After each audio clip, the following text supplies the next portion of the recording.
সংবিধানের বাইরেও থাকলেও দোষ, সংবিধানের ভিতরেও থাকলেও দোষ। কি অপরাধ ছিল ওই ইউনূ বেচারার? সে তো একজন সরকারি কর্মচারী, ঠিক না?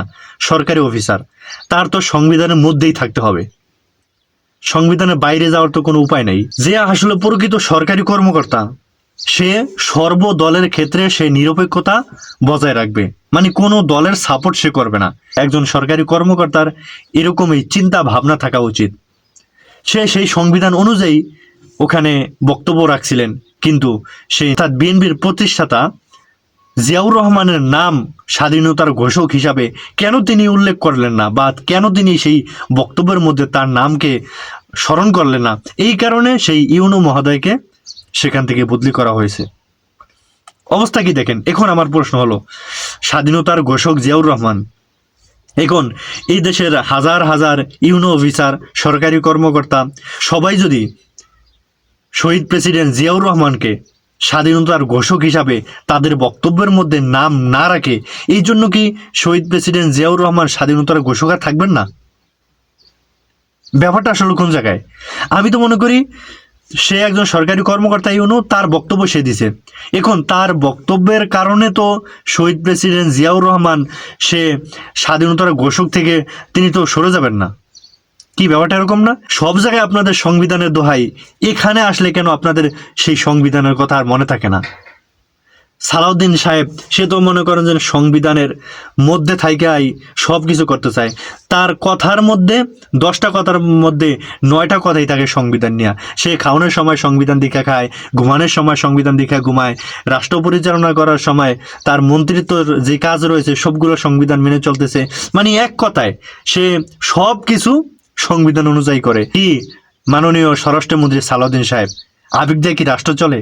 তাইলে আবেগ দিয়ে যেহেতু রাষ্ট্র চলে না, তাহলে সংবিধান অনুযায়ী যদি ইউনূ সাহেব বক্তব্য দেয়, সেখান থেকে তাকে কেন বদলি হতে হবে? এই জবাব কে দিবে?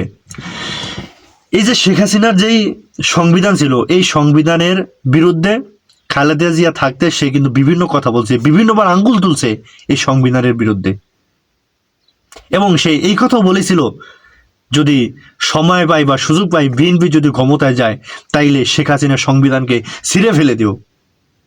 অথচ খালেদা জিয়া যে সংবিধানকে ছিঁড়ে ফেলে দেওয়ার কথা বলছে, সেই সংবিধান অনুযায়ী এখন সালাউদ্দিন সাহেব রাষ্ট্র পরিচালনা করে।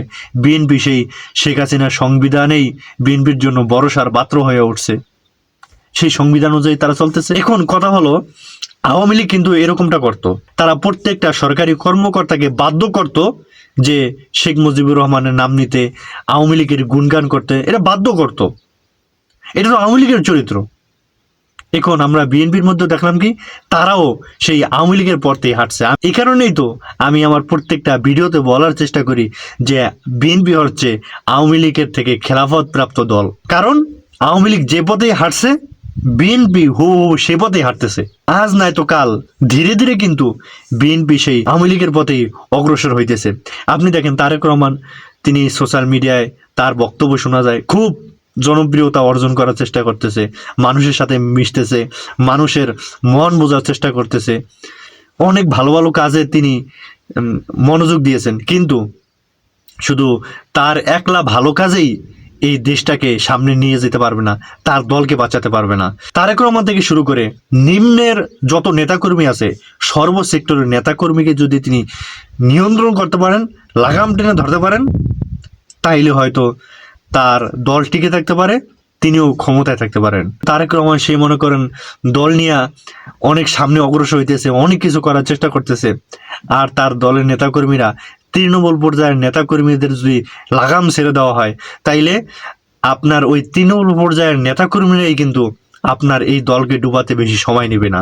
তাদের খুব শক্তি সাহস আছে, দলকে ডুবানোর জন্য তারা অল্প সময়ের মধ্যেই এই ফায়দা কিন্তু তারা হাসিল করতে পারবে। কি জনগণ কেমন করবেন? না, কেমন করার সুযোগ থাকবে না।